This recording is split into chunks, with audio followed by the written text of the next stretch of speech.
Halo guys, saya Don Joe. Bagaimana kabar kalian semua? Semoga kita selalu dalam keadaan sehat, bahagia, dan berlimpah rezekinya. Pada video kali ini, Don Joe akan menceritakan alur film berjudul Breaking Surface yang dirilis pada tahun 2020. Film ini mengisahkan perjuangan hidup dan mati antara kakak beradik untuk bisa selamat dari musibah tak terduga di dasar laut daerah Norwegia. Don Joe yakin bagi kalian yang belum pernah menonton film ini akan ikut merasakan emosi dan ketegangan seperti pelaku utama di film ini. Seperti apa filmnya? Yuk, kita mulai saja.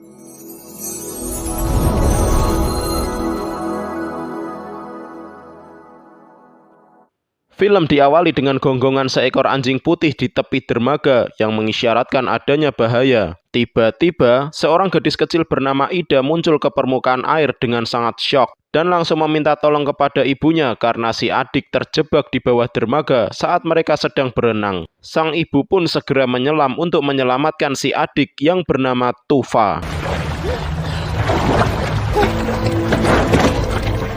Untung saja Tuva berhasil diselamatkan seraya ibunya berkata, "Jika Tuva meninggal, maka itu semua adalah kesalahanmu."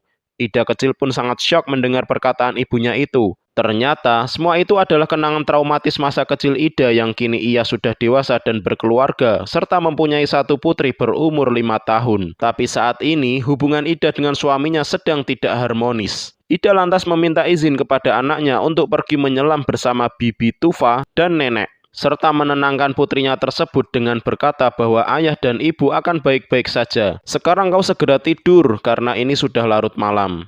Kemudian scene beralih ke seorang wanita cantik yang merupakan penyelam profesional bernama Tuva. Ya, dia adalah adik dari Ida yang kita lihat di awal film. Saat ini, Tuva ditugasi untuk menyelam dan mengecek keadaan baling-baling kapal tanker yang sedang bermasalah. Dia lantas mengeceknya tetapi tidak menemukan masalah apapun di baling-baling utama. Hingga ketika dia diminta untuk mengecek pendorong kapal, ternyata memang baling-balingnya terlilit jaring-jaring nelayan. Tuva pun meminta agar mesin kapal dimatikan dulu karena dirinya akan masuk untuk menyingkirkan jaring-jaring tersebut. Lalu ketika ia sedang berusaha mengurai jaring-jaring itu, Tuva pun kaget karena tiba-tiba baling-balingnya berputar sendiri, tapi petugas di atas mengatakan bahwa itu hal biasa. Dan tiba-tiba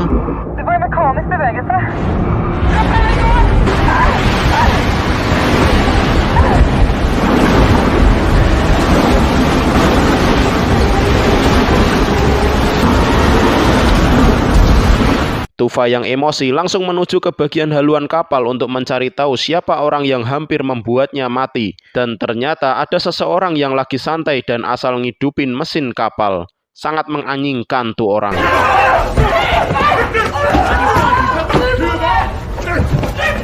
Setelah kejadian itu, Tuva pun ngambek dan pulang. Singkat cerita, Ida pun turun dari pesawat dan disambut adiknya Tuva dengan begitu bersemangat. Kemudian Ida bertanya, "Kenapa itu tanganmu?" Tapi Tuva tidak memberitahukan kejadian yang hampir membunuhnya. Dan tak lama kemudian mereka langsung bertemu dengan ibu tercinta. Tuva terlihat bersemangat dan akrab dengan ibunya, tetapi Ida kurang begitu akrab. Mungkin karena trauma masa kecil yang masih membekas di benaknya. Ibunya lantas berkata kepada Ida agar lebih sering mengunjungi ibu. Singkat waktu, mereka bertiga bersama anjingnya menuju ke rumah ibu dengan obrolan hangat dan membayangkan mereka akan menyelam bersama-sama. Tapi tampak si ibu batuk-batuk kurang sehat kondisinya. Tuva khawatir kalau ibunya harus berenang dalam kondisi sakit. Namun sang ibu mencoba menenangkan mereka, lalu berkata dengan istirahat yang cukup, ibu akan segera sehat. Akhirnya mereka sampai di rumah ibu di tepi dermaga seperti di awal film ketika Tuva dan Ida masih kecil. Tuva pun berenang di danau yang sangat dingin dan Ida kembali teringat akan kejadian masa kecilnya. Di pagi harinya, sang ibu masih saja batuk-batuk sehingga tidak bisa pergi menemani kedua anaknya menyelam. Dan ia pun diminta untuk istirahat saja di rumah, yang pada akhirnya Ida dan Tuva saja yang akan pergi menyelam bersama.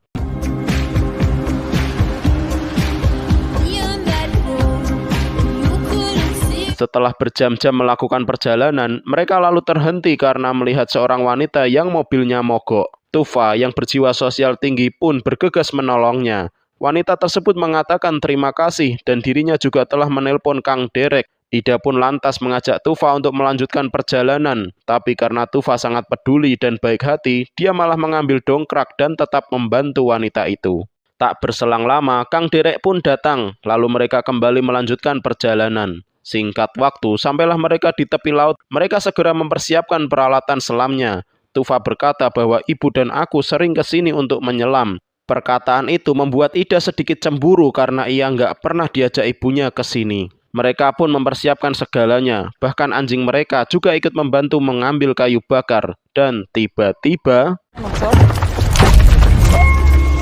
batuan dari tebing itu jatuh mengenai perapian, untung saja nggak kena kepala. Melihat kondisi itu, mereka pun sadar bahwa tidak aman berada di sini. Maka Tufa segera memindahkan peralatan selamnya ke bawah batu supaya nggak ketiban bebatuan. Akhirnya persiapan pun selesai dan mereka akan segera menyelam. Terlihat Tufa yang seorang penyelam profesional membenarkan peralatan kakaknya. Dan ia pun melemparkan pelampung yang berguna sebagai tanda bahwa mereka sedang menyelam di tempat itu. Lalu sampailah mereka di celah-celah batuan bawah laut. Tufa pun menjadi pemimpin penyelaman, tapi semakin ke dalam, malah celah semakin menyempit sehingga membuat Ida sedikit ketakutan. Lantas Tufa segera menenangkannya hingga mereka sampai di celah yang cukup lebar. Tufa menyuruh Ida untuk membuka katup oksigen karena ia hendak memperlihatkan shelter penyelam di dalam gua bawah laut, di mana mereka bisa bernafas tanpa tabung oksigen. Tufa juga memperlihatkan ukiran nama dirinya bersama sang ibu yang sering mengunjungi tempat itu. Namun rasa cemburu Ida bangkit lagi dan membuatnya ngambek karena ukiran di batu tersebut tidak ada inisial dirinya. Sehingga ia pun melanjutkan penyelaman. Singkat waktu, sampailah mereka di ujung goa yang langsung tembus ke lautan lepas. Mereka pun kagum dengan suasana di tempat itu hingga datanglah dua paus pembunuh mendekati mereka. Ida menjadi takut. Tapi Tufa segera menenangkannya dengan berkata bahwa mereka cuma penasaran saja melihat kita. Tapi anehnya, paus itu seperti melihat suatu bahaya hingga membuat paus itu kabur. Sekarang gantian mereka yang keheranan. Tiba-tiba, batu dari atas tebing berjatuhan lalu menimpa Tufa. Dan sialnya,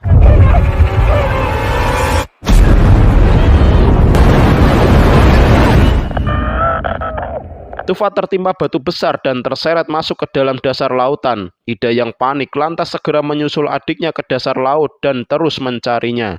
Untung saja komunikasi di radio masih terhubung dan Tufa memberi arahan tentang posisinya kepada Ida, sehingga Ida menemukan sang adik yang telah tertindih batu besar dan tak bisa bergerak.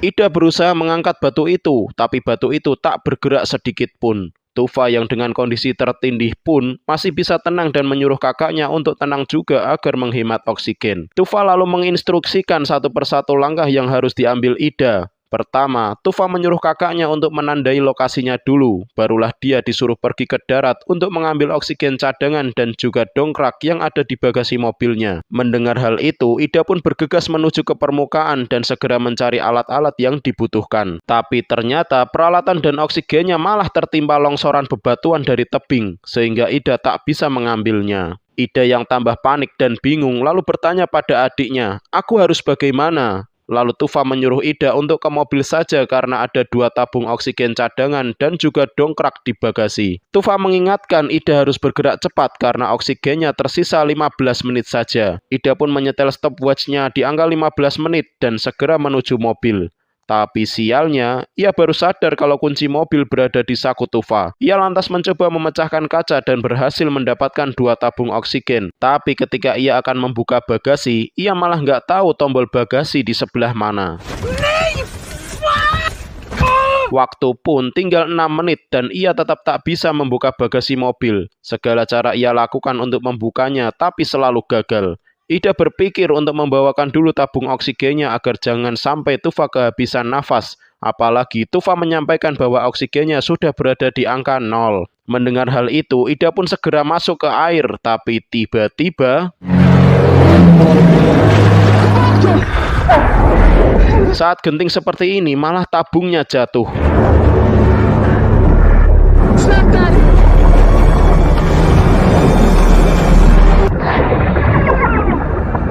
Untung saja Ida berhasil sampai ke Tufa sebelum napasnya benar-benar habis. Ida pun mengatakan bahwa tadi tabungnya jatuh saat berusaha memanggil pesawat.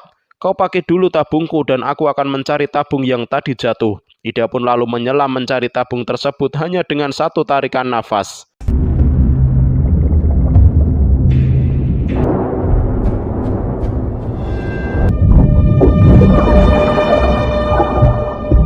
Tapi ketika ia sudah mendapatkannya, Ida malah kehilangan arah dan nafasnya sudah mulai habis.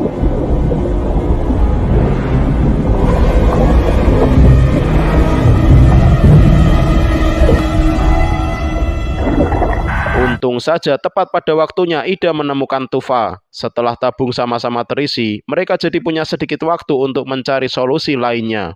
Ida lantas bergegas ke permukaan untuk mengambil dongkrak di mobil. Tak lupa, Tufa selalu mengingatkan Ida untuk melakukan dekompresi terlebih dahulu karena ia sudah berkali-kali naik turun di kedalaman laut. Tapi Ida yang terburu-buru tidak menghiraukannya. Terlihat kondisi Ida sudah mulai aneh karena tidak melakukan dekompresi yang disarankan adiknya. Namun ia tetap berusaha menguatkan diri. Setelah sampai di mobil, si anjing pun menggonggong tak henti-hentinya karena merasa Tufa dalam bahaya. Ida berencana mencari bantuan ke rumah terdekat dari Peta, dan sampailah ia di sebuah rumah dan langsung berteriak minta tolong. Dirasa tak ada jawaban, ia pun bingung harus bagaimana.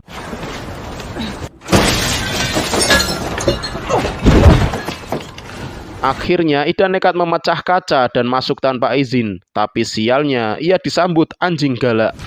Hei, hanggang soblong. Ida terpaksa membunuh anjing itu dan sialnya lagi pakaian selamnya bocor karena gigitan anjing tadi. Ida pun mencari alat komunikasi dan hanya mendapatkan laptop. Tapi setelah dibuka, laptop tersebut menunjukkan tidak ada jaringan. Emosi banget pasti rasanya kalau kita jadi Ida. Ida kemudian menulis catatan bahwa ada 2 penyelam yang sedang terjebak di kedalaman 33 meter di sekitaran tebing. Dia berharap yang punya rumah membaca dan meminta bantuan. Lantas Ida kembali mencari peralatan yang mungkin bisa berguna. Akhirnya, ia mendapatkan linggis untuk mencongkel bagasi mobil. Dan setelah berhasil membukanya, oh tidak, ternyata dongkraknya nggak ada. Dicari-cari juga nggak ketemu dan cuma ada cairan penambal ban saja.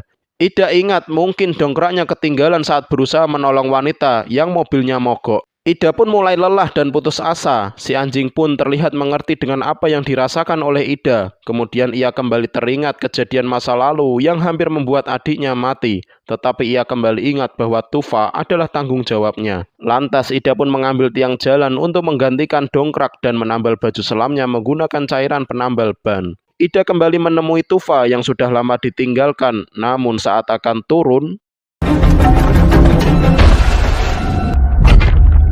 Ida pun segera turun ke air yang sudah pasti tanpa dekompresi dan terlihat Ida sudah merasakan efek sampingnya. Ida lantas berusaha mendongkrak batu yang menimpa Tufa.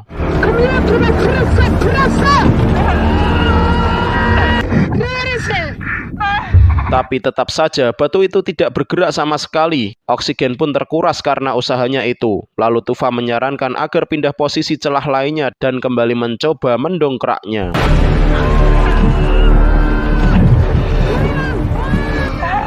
Tapi tetap saja batu itu nggak bergerak. Ida pun beristirahat sambil mengganti tabung oksigen yang mulai habis. Dan sial untuk kesekian kalinya, klep oksigen tak berfungsi dan tak mengeluarkan udara akibat benturan tadi. Mereka pun tambah syok dengan keadaan tersebut. Lalu di pertaruhan terakhir sebelum oksigen habis, mereka berusaha sekali lagi.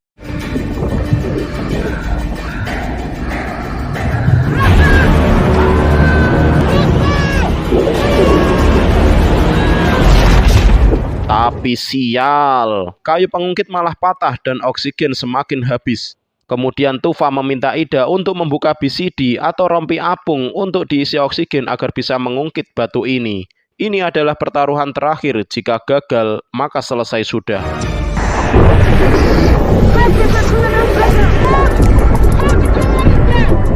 Dan ternyata BCD-nya malah bocor sehingga udara terbuang percuma. Ini adalah usaha terakhir mereka dan tak ada cara lain lagi di pikiran mereka. Semua cara sudah dicoba tapi semuanya gagal. Lantas Tufa mengatakan bahwa sayang sekali ibu tidak bisa menemani kita di sini. Kakak kembali ke atas saja dengan tabung yang tersisa dan biarkan aku mati di sini.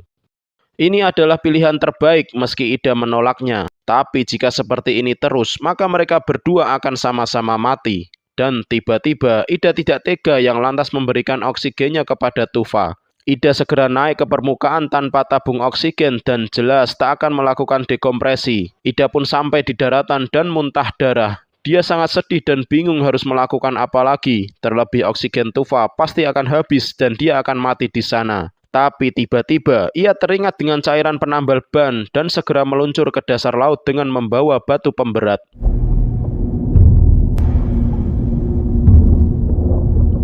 Tufa sangat kaget melihat kakaknya kembali ke sini. Dengan oksigen silih berganti, dia berusaha menambal BCD atau rompi apungnya menggunakan cairan penambal ban yang kemudian diisi oksigen dari tabung.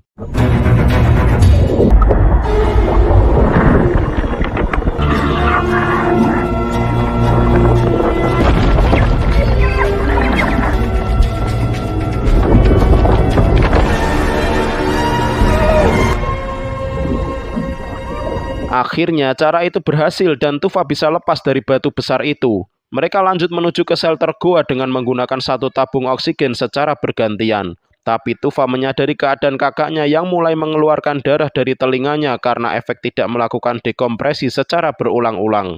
Tapi saat ini oksigennya tidak akan cukup jika dipakai untuk melakukan dekompresi. Tufa lalu mengajak kakaknya masuk ke shelter dalam gua lagi dan di sana mereka bisa sedikit bernafas lega. Melihat kondisi kakaknya yang semakin parah, ditambah lagi udara dalam shelter gua yang semakin habis, Tufa teringat akan tabung oksigen yang tadi macet dan berusaha membongkarnya di shelter gua sempit itu. Tufa pun menyelam dengan satu tarikan nafas yang hal itu sangat berbahaya. Dan Ida kembali teringat ketika mereka masih kecil, yang lalu dia berusaha membantu Tufa sehingga mereka berhasil mendapatkan dan membongkar tabung oksigen tersebut.